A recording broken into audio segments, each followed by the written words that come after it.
আর্জেন্টিনাকে নিয়ে আবেগ উচ্ছ্বাস অনেক তো হলো। এইবার একটু বাস্তবতায় ফিরি।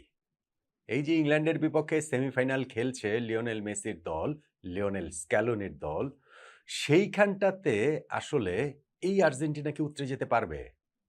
আমরা নকআউট পর্বের ৩ টা ম্যাচে আর্জেন্টিনাকে যেমন দেখেছি, তাতে ইংল্যান্ডের বিপক্ষে নিঃসন্দেহে অনেক বড় চ্যালেঞ্জ আর্জেন্টিনার সামনে অপেক্ষা করে আছে এবং আমার একটা আশঙ্কার জায়গা হচ্ছে, আশঙ্কার জায়গা নাও হতে পারে।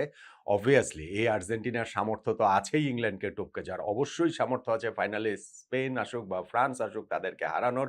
অবশ্যই সামর্থ্য আছে তাদের back to back world cup জেতার।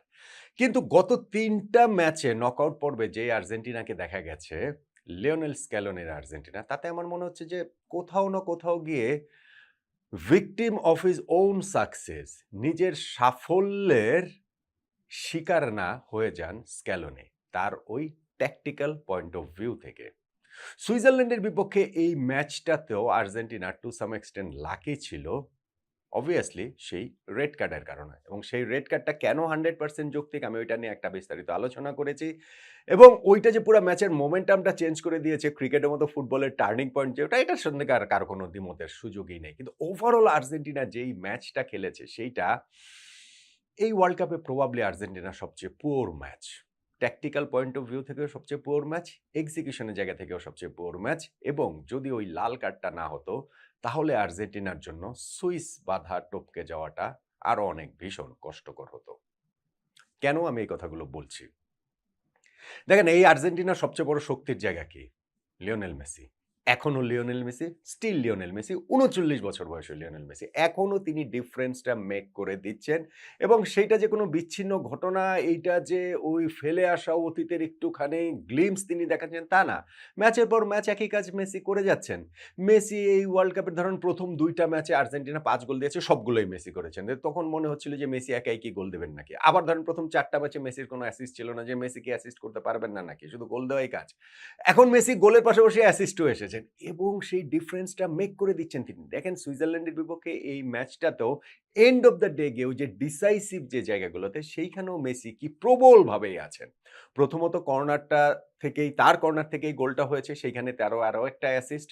এবং দ্বিতীয়ত হুলিয়ান আলভারেজের যে গোলটা, সেইখানটাতেও কিন্তু মেসির একটা শটই কিন্তু ঠেকিয়েছিলেন সুইস কিপার। সেইটাই আবার যখন ঘুরে ফিরে আসলো এইখানে হুলিয়ান আলভারেজের কাছে, তিনি ওই গোলটা দিলেন। ফলে আপনি এখনো দেখেন এই ৩৯ বছর বয়সেও মেসি সেই 90 মিনিটস, ১২০ মিনিট কিভাবে, আমরা বলতে পারব না যে শেষ ঘামবিন্দু দিয়ে খেলেন। শেষ ঘামবিন্দু দিয়ে অবশ্যই খেলেন। কিন্তু মেসি তো আর এখন খেলার প্যাটার্ন ওইটা না।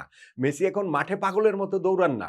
তার ওই খেলার ধরনটা চেঞ্জ হয়ে গেছে। এনার্জিটা অনেক বেশি রিজার্ভ করে তিনি আসলে খেলেন এবং সেইটা তিনি নট নেসেসারিলি 90 মিনিটস, সেটা 120 মিনিটসে গেলেও যে সেটা করতে মেসি সক্ষম, সেটা আমরা দেখেছি কাবো ভার্দের বিপক্ষে রাউন্ড অফ 32 ম্যাচে, সেটা আমরা দেখলাম সুইজারল্যান্ডের বিপক্ষে এই ম্যাচটাতেও। সেই সব জায়গাতেও ম্যাচ ডিসাইড করে দেওয়ার ক্ষেত্রে সেই মেসির রোলটা খুবই প্রমিনেন্ট। ফলে এই সুইজারল্যান্ডের বিপক্ষে ম্যাচটাতে ওয়ার্ল্ড কাপে ১ম বারের মতো মেসি গোল পাননি এই ওয়ার্ল্ড কাপে। তা সত্ত্বেও আর্জেন্টিনার টালিসমান, আর্জেন্টিনার মূল প্লেয়ার এখনো সেই মেসি, লিওনেল মেসি। এইটা নিঃসন্দেহে স্ক্যালোনির জন্য একটা বিরাট বড় প্রাপ্তি এবং এইটা নিঃসন্দেহে ইংল্যান্ডের জন্য বিরাট বড় একটা হুমকি এবং এইটা নিঃসন্দেহে ইংল্যান্ডের বিপক্ষে আর্জেন্টিনাকে অনেক বেশি কনফিডেন্স দেবে। আর্জেন্টিনার আরো একটা বড় যে জায়গা, সেটা হচ্ছে গিয়ে হুলিয়ান আলভারেজ। দেখেন, হুলিয়ান আলভারেজ এই ম্যাচে যে গোলটা করেছেন সেইটাই আর্জেন্টিনাকে সেমিফাইনালে তুলে দিয়েছে। লাস্টে তো লাউতারো মার্তিনেজের ওই গোলটা ব্যবধান কেবলমাত্র বাড়িয়েছে, কিন্তু হুলিয়ান আলভারেজের গোল, যারা নট আউট ওমান দেখেন তারা এটা নিশ্চিতভাবেই জানেন যে আমি বেশ কয়েকটা, একটা না, দুইটা না, আমি বেশ কয়েকটা ভিডিওতে বলেছি যে আর্জেন্টিনাকে যদি বিশ্ব চ্যাম্পিয়ন হতে হয় তাহলে হুলিয়ান আলভারেজকে হুলিয়ান আলভারেজের মতো খেলতে হবে। তার জায়গায় তার আসতে হবে। এইটা আর্জেন্টিনা মাস্ট। মাস্ট, এখানে কোনো এটা নন নেগোশিয়েবল, এর মাঝামাঝি কিছু নাই। সেইটা আর্জেন্টিনার খেলা, তাদের অ্যাটাকের প্যাটার্ন তৈরি করা, অ্যাটাকিং থার্ডে অনেক বেশি হচ্ছে গিয়ে ওইখানে ওই মোবিলিটি, তার লিওনেল মেসিকে কাভার করা, রান দিয়ে সবকিছু মিলে হুলিয়ান আলভারেজ এই টিমটাতে আসলে